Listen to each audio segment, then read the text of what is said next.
For years, I composted the way everyone said I should. I built piles. I turned them. I hauled kitchen scraps back and forth and waited. And waited. It worked, but it was work. Constant work. And then I started noticing something strange. Older gardens. Quiet ones. No bins. No piles. No constant turning. Yet the soil stayed dark, soft, alive, year after year. That curiosity stayed with me. What if healthy soil didn't come from managing a pile, but from how you let organic matter return to the ground itself? This isn't about shortcuts or miracles. It's about relief, doing less, not more. An older method that works with the soil's natural rhythms instead of forcing them. By the end of this video, you'll understand why many old gardens never had compost piles at all, and how you can quietly use the same principle in your own soil. The problem with modern composting. There's nothing wrong with composting itself. In fact, returning organic matter to the soil is one of the oldest and wisest practices there is. The problem is how we've been taught to do it. Modern composting often turns a simple, natural process into a physical project. You're expected to build a pile, layer it just right, monitor moisture, manage smells, and turn it over and over again. That turning alone can be exhausting. Heavy forks, repetitive lifting, twisting backs, strained shoulders. For aging joints or tired bodies, it's not just inconvenient, it's painful. And when the pile isn't managed perfectly, it can smell. It attracts flies. It looks messy. Suddenly, something meant to nourish the garden becomes another chore you dread. Many gardeners quietly feel this fatigue, but rarely say it out loud. They think, maybe I'm just not doing it right. Or worse, maybe I'm getting too old for this. But here's the truth. At a certain stage of life, gardening should heal you, not wear you down. It should calm your mind, steady your breath, and leave your body feeling better than when you started. Not sore, not frustrated, not behind schedule. The issue isn't that composting is wrong. It's that this labor-intensive, pile-based method demands more energy than many gardeners can, or should, give. And this is where the quiet alternative begins to matter. Because there is a way to feed the soil without lifting heavy piles, without turning anything, without managing a separate system at all. In the next part, you'll see how removing the compost pile entirely doesn't weaken your garden. It actually restores the way soil was nourished for generations. A look back, how gardens thrived before piles. Long before plastic bins, compost thermometers, and carefully managed piles, gardens still thrived. Not because people worked harder, but because they worked closer to the soil. For generations, organic matter wasn't gathered into a separate heap and monitored from a distance. It went straight back to the earth, right where food was grown. Kitchen scraps were buried directly into garden beds. Crop residues were left where they fell. Weeds were laid down and covered, not hauled away.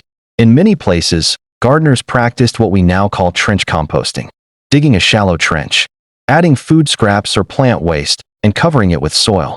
No turning, no waiting for a pile to finish. The soil handled the rest.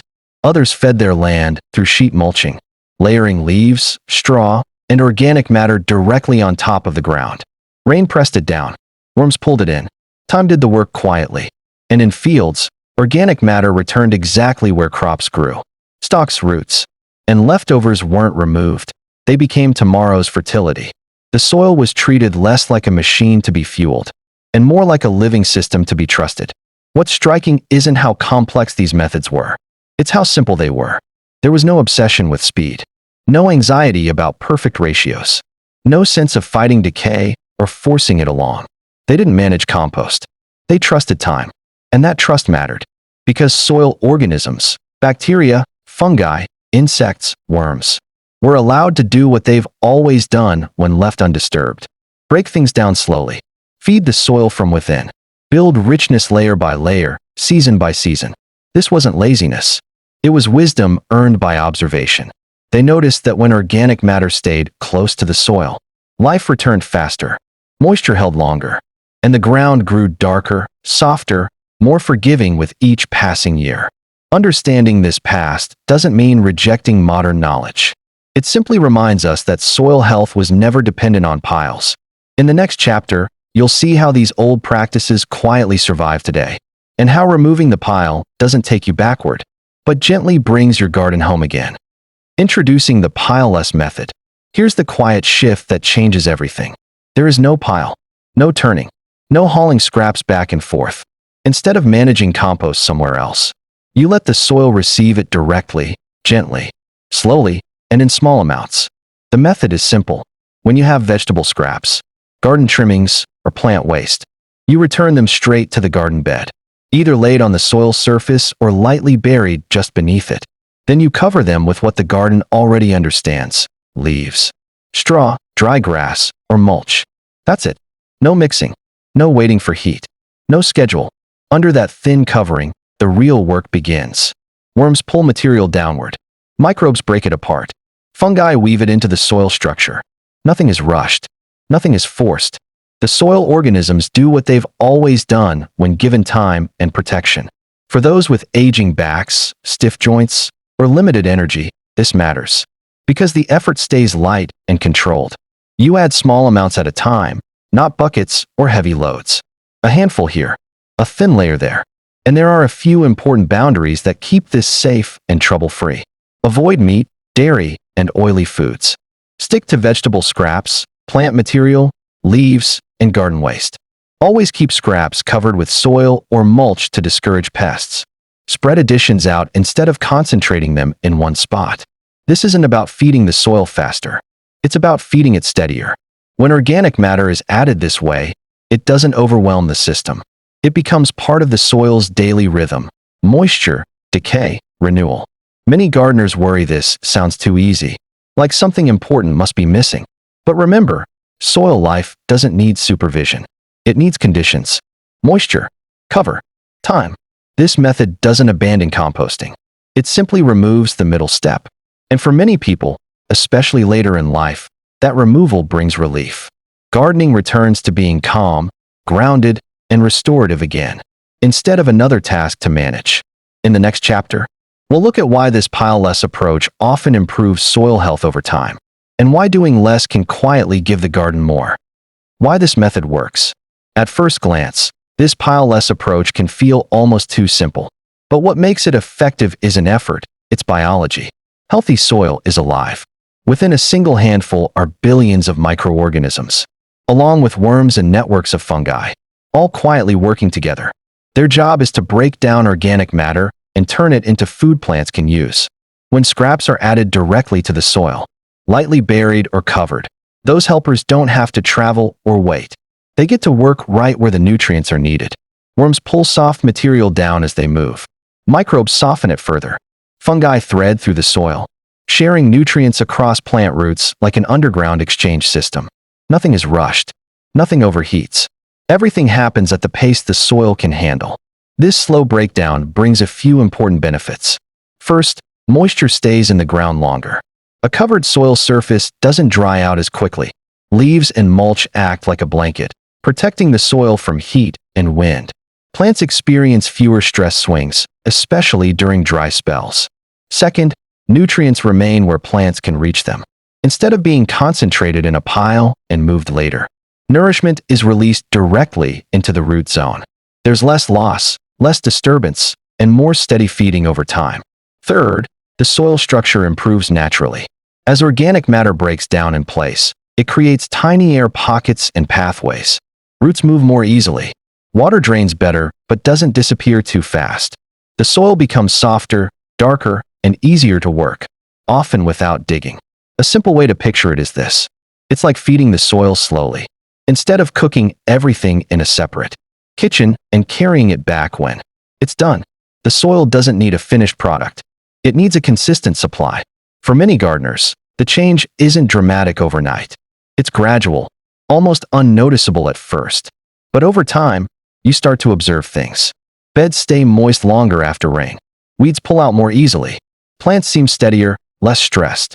And perhaps most telling of all, the garden feels calmer. In the next chapter, I'll share what many gardeners notice after a season or two of doing less, not more, and how this quiet shift often changes the way they relate to their soil entirely. The change didn't announce itself all at once. There was no dramatic before and after moment, just a quiet noticing over time. One morning, while walking the beds, I paused longer than usual. The soil looked different. Darker. Not wet, just rich. When I pressed my hand into it, it gave way easily. No crust, no resistance. It felt alive. Weeds still appeared, but fewer of them. And when I pulled them, their roots slipped out without a fight. The ground didn't cling or tear the way it used to. The plants told the same story. They stood steadier. Leaves looked fuller, not oversized or forced, just strong in a quiet, confident way. What struck me most wasn't yield or size. It was ease. I realized I hadn't turned a pile in weeks, hadn't hauled scraps across the yard, hadn't measured, mixed, or worried. The garden was taking care of itself. And somehow, it was taking care of me too. There was no sense of being behind. No mental checklist waiting at the end of the day. Just simple moments of tending, adding a small layer here, covering gently there. That's when it became clear. The garden stopped feeling like work and started feeling like rest. Not because I stopped caring, but because I stopped interfering.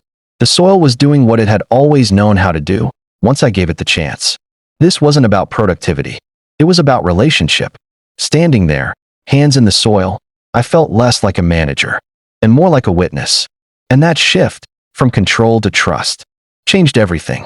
In the next chapter, I'll share why this approach is especially suited for older gardeners, and how doing less can quietly extend the years you're able to keep growing. How to start, senior-friendly steps. You don't need to change your whole garden at once. In fact, it's better if you don't. Start small, one bed, one corner, one quiet experiment. Choose a place that's easy to reach, somewhere you already pass by. If bending is difficult, a raised bed works beautifully. If kneeling is uncomfortable, a shallow trench, just a few inches deep, is enough. When you add kitchen scraps, keep them simple. Vegetable peels, soft greens, wilted leaves. Chop them a little smaller if you can, not for perfection, just to help them break down more easily. Then place them gently. You can lay them flat on the soil surface, or lightly bury them just beneath it. No digging deep, no heavy lifting. A hand trowel, or even your fingers is often enough. What matters most comes next. Always cover the scraps. A thin layer of soil, leaves, straw, dry grass, or mulch. This keeps moisture in, discourages pests, and gives soil life the calm, dark environment it prefers. That covering is what turns scraps into nourishment instead of smell or mess. Add only small amounts at a time. A little today, another small addition later in the week. There's no rush. If mobility is limited, bring the scraps to the garden in a light container, even a cup or bowl. One trip is enough. The garden doesn't need volume. It needs consistency. And then, perhaps the hardest step of all, be patient. Nature works quietly, often invisibly. You won't see results overnight, and that's a good thing. Slow change is stable change. Over weeks and months, you'll notice the soil staying moist longer, digging becoming easier, plants settling in with less stress. This method isn't about checking progress every day. It's about trusting that small, steady care adds up. And when gardening fits your body instead of fighting it, you're far more likely to keep going. In the next chapter, we'll talk about what not to do, the small mistakes that can turn this gentle method into unnecessary work, and how to avoid them with ease. It's natural to have questions about a method this simple. Most concerns come from experience, not doubt. Smell is the first worry. But when scraps are lightly buried or properly covered, odor isn't a problem. Smell comes from exposure. Covering restores balance. Pests are another concern. They're drawn to open food, not soil-fed scraps. Avoid exposed waste, skip meat and oily foods, and always cover additions. The garden stays quiet. Speed often comes up next. Yes, this method is slower, but it's also steadier. Nothing overheats. Nothing crashes. Nutrients are released gradually, in rhythm with plant needs. This isn't fast gardening. It's faithful gardening. It trades urgency for patience and gets rewarded with resilience. Most of us remember someone like this. An older neighbor, a grandparent, someone who grew food effortlessly. They never talked about compost piles, never bought fertilizer, never rushed the season. Yet their soil was always dark, their beds always productive. When asked how they did it, they'd shrug, or smile, or change the subject. They didn't manage soil health. They just listened to it. They watched when to add, when to wait, when to let the ground rest. And somehow, the garden always responded. This method isn't just about gardening. It's about values. It honors frugality, using what you already have. It embraces simplicity, Fewer tools, fewer systems. It shows respect for the land, feeding it gently, not forcefully.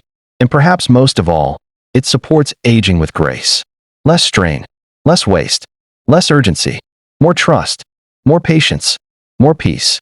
In a world that pushes speed and productivity, this approach quietly resists and chooses relationship instead. If this reminded you of how gardening used to feel, slow, steady, and restorative, you're not alone. If someone older once showed you a simpler way, or if you've discovered one yourself, share it below. Because wisdom grows best when it's passed on. This is the Evergreen Seniors, where wisdom grows slowly and lasts longer.